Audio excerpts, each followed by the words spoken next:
75 ஆண்டு காலம் ஆகிவிட்டது சுதந்திரம் பெற்று. நடப்பு அரசியலின் மூலமாக நாம் என்ன பாடம் படித்தோம்? ஹுசைன் அஹ்மது மதனி ரஹிமஹுல்லாஹ் சொல்லுவாங்க, ஹுசைன் அஹ்மது மதனி சாதாரணமான நபர்கள் அல்ல. அல்லாஹ்வின் பொருத்தத்தை அல்லாஹ் அவர்களை பொருந்திக் கொள்ள வேண்டும், அவருடைய புகழை சொர்க்க பூங்காவனமாக ஆக்க வேண்டும். நாட்டிலேயே சுதந்திரத்திற்காக தங்களை அர்ப்பணித்தவர்கள். 1952 அல்லது 53 நினைக்கிறேன், இந்திய அரசாங்கம் நாட்டினுடைய உயரிய விருதான பத்ம விபூஷன் விருதை அறிவித்தது. அபுல் ஹசன் அலி நதவி ரஹிமஹுல்லாஹ் அவர்கள் தங்களுடைய அல் முஸ்லிமூன ஃபில் ஹிந்த் என்கிற நூலிலே இதை குறிப்பிடுவார்கள். பத்ம விபூஷன் விருதை ஹுசைன் அஹ்மது மதனி அவர் ரஹிமஹுல்லாஹ் அவர்களுக்கு அறிவித்தது. ஏனென்றால் அவர்களுடைய தியாகம், அர்ப்பணிப்பு. அந்த சமயத்தில் அவங்க சொன்னாங்க, எனக்கு இந்த விருது தேவையில்லைன்னு சொன்னாங்க. நாங்கள் இக்லாஸாக செயல்படக்கூடியவர்கள், இந்த நாட்டுக்காக உழைத்தவர்கள், எனக்கு இந்த விருது தேவையில்லை என்று மறுத்தார்கள். அப்படி அரும்பாடுபட்டவர்கள் முஸ்லிம்கள். அந்த ஹுசைன் அஹ்மது மதனி ரஹிமஹுல்லாஹ் சொன்னாங்க, जिस दीन में सियासत नहीं वो दीन नहीं है, जिस सियासत में दीन नहीं वो सियासत नहीं है. இரண்டு வாசகத்தை நறுக்குன்னு சொன்னாங்க.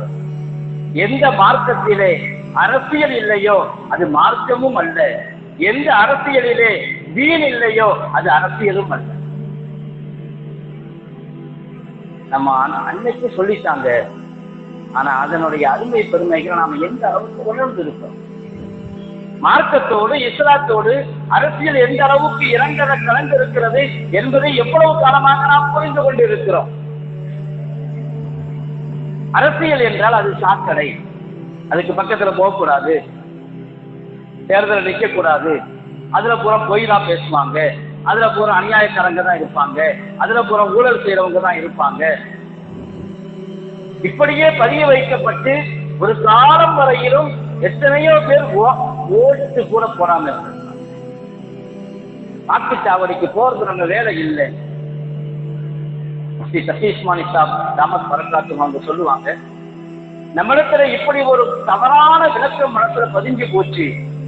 என்னன்னு கேட்டா, அரசியல்ங்கிறது சாக்கடை, அரசியல்ங்கிறது கெட்டது, கண்ணியமான மனிதர்கள் அரசியலுக்கு வரக்கூடாது அப்படிங்கிற எண்ணம் நம்முடைய மனதில் பதிஞ்சு போச்சு. மட்டுமல்ல, தேர்தலில் நிற்கக்கூடாது என்பது மட்டுமல்ல, ஓட்டும் போடக்கூடாது அப்படின்னு நம்ம தவறாக விளங்கி வச்சிருக்கிறோம். இதுக்கு நல்ல நியத்து இருக்கலாம், நல்ல யாரும் தவறான நியத்துல இந்த முடிவு எடுக்கல.